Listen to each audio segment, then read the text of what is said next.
I'm sorry, we have to talk about it. And Swifties, before you try to come at me, hear from Taylor herself. People don't need to bubble wrap me in their minds as much as they do. Do you know what I mean? Now that that's covered, we need to talk about a few things. Let's start off with the amount of variants that she has. Let's keep in mind that this is only a week since she released the album. We are almost at 30 variants compared to all of her albums, the most variants that she has ever had in the history of her music career, basically. And one would say, oh, that's not that big of a deal. She's literally doing like countdowns and saying that they're limited editions and only available for 24 hours, making it like it's a limited scarcity to hype it up and get more people to buy it. And I saw people starting to comment how many they've bought. You need to see for yourself. Some people bought all of them. There's others that bought more reasonable amounts, but there's a lot of people that bought quite a few. Like, I was surprised, to be honest. I don't know why I was surprised, but for some reason I was. I was thinking that maybe people would be more reasonable, but instead, there were a lot of fans that were eating this up, actually. And there was only a few where I was like, yeah, that could maybe be me if I really like this album. I'm constantly waiting for someone to tell me to stop. Here's a fact sheet that I made. So Life of a Showgirl, within the first 24 hours, sold 2.7 million. That's insane. Keep in mind, the Eras Tour made $2.07 billion in ticket sales and an estimated $440.8 million in March. That's crazy. So when I made this whole fact sheet, her net worth was worth $1.6 billion. Since this album rollout, she is now up to $2 billion. That is just insane. So let's put this in perspective of you and I, shall. Here's another graph I made putting in perspective a billionaire versus an average American. Keep in mind this is worth $1 billion, not $2 billion. So Taylor is double in this circumstance. So you see the average American makes less than $100,000 a year. Okay? So a billionaire makes about over almost 12,000 times more per year than the average American. Keep in mind, Taylor is double that. So 24 times more than the average American. Okay. On a time scale, what it takes a year for the average American takes a billionaire 2.6 minutes. So Taylor, it takes her 1 minute to make what you make in a year. Okay. If the variants aren't enough, let's talk about the album itself. So we all know Taylor loves credit and how Olivia had to credit Taylor. So keep that in mind when you listen to the album, and allegedly 8 out of the 12 songs sound like other songs that have already been made. For sure, 2 of them, we've got Wood with Jackson 5, and Life of a Showgirl is definitely a copy of the Jonas Brothers. Allegedly, but they sound the same, like no doubt. I'm not the art police. Did Taylor credit any of these other people? No, she didn't. And I'm sorry, but for sure, Life of a Showgirl, the Jonas Brothers need to sue her straight up. And then you see all these like celebrities trying to come out of the woodwork defending her. And then they end up announcing a day later that they're dropping music.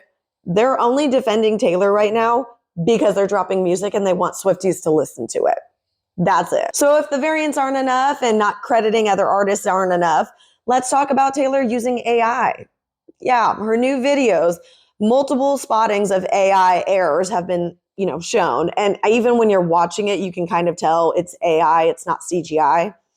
So it's just like, again, you're not crediting artists and then you're taking, an opportunity where you could use an artist and give them a platform to use AI.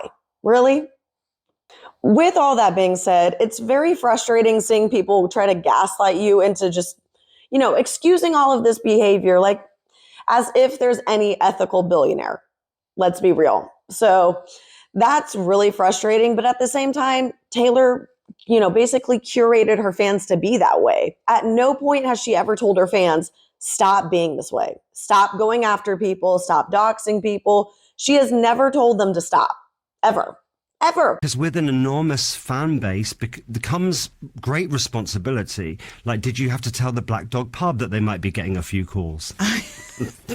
I did not, and still nobody knows like what I'm even talking about on that song. They think they know. They have no idea. But you know. You see how Taylor knows that she caused trouble for this bar but did nothing to stop it? And in this interview, she never apologized or even said again. She didn't ever say anyone stop doing it. She just said they think that they know what it's about, but they don't know. Okay, well then why didn't you put out a statement when the bar was getting harassed by all your fans? Why didn't you say something when all your fans were leaving negative reviews on their business? Like, come on. She knows what she's doing and she knows what her fans are doing, but she does nothing to stop it, even when children are involved. The whole Scooter ordeal. His wife made a public statement saying that their children were being harassed, stalked, even like people showing up at their schools. Did Taylor say anything? Did Taylor make a statement saying to leave them alone? No. To make matters worse, I saw people trying to justify this by saying that Taylor is rolling out all these variants. That way she could save to buy her own record label. Either fans are saying that, oh, they're going to help her save money so she can buy her own label, or they're helping her pay for her wedding. You're helping a billionaire. Let's talk about this one more time. I made a graph showing the annual expenses between an average American and a billionaire. Keep in mind, Taylor's worth $2 billion. So the averages are a little off. So it takes for groceries 6% of your income. How much for Taylor? Let me see. 0.000. You get the point. Think of this as an intervention. You don't need to feel any emotional attachment to helping, saving a billionaire. Okay? We don't need to do that. They don't need your help. Like she said, you don't need to bubble wrap her like you think you do. I understand that she has curated an image that makes you feel that you need to. And that passion is so, we greatly appreciate that. We need more of that in the world. But if we could maybe switch the passion instead of being about Taylor to maybe being about something that will help your neighbors, that would be good. That would be helpful. But these are just my thoughts and opinions. You do with your money as you wish. I'm not telling you what you can and can't do with your money. You do what you want to do. You support what you want to support. As long as it's not harming anyone, you do you. Not stopping you. I'm just sharing my thoughts and opinions. So with that being said, this is all alleged. Take it with a grain of salt. Thoughts and opinions only.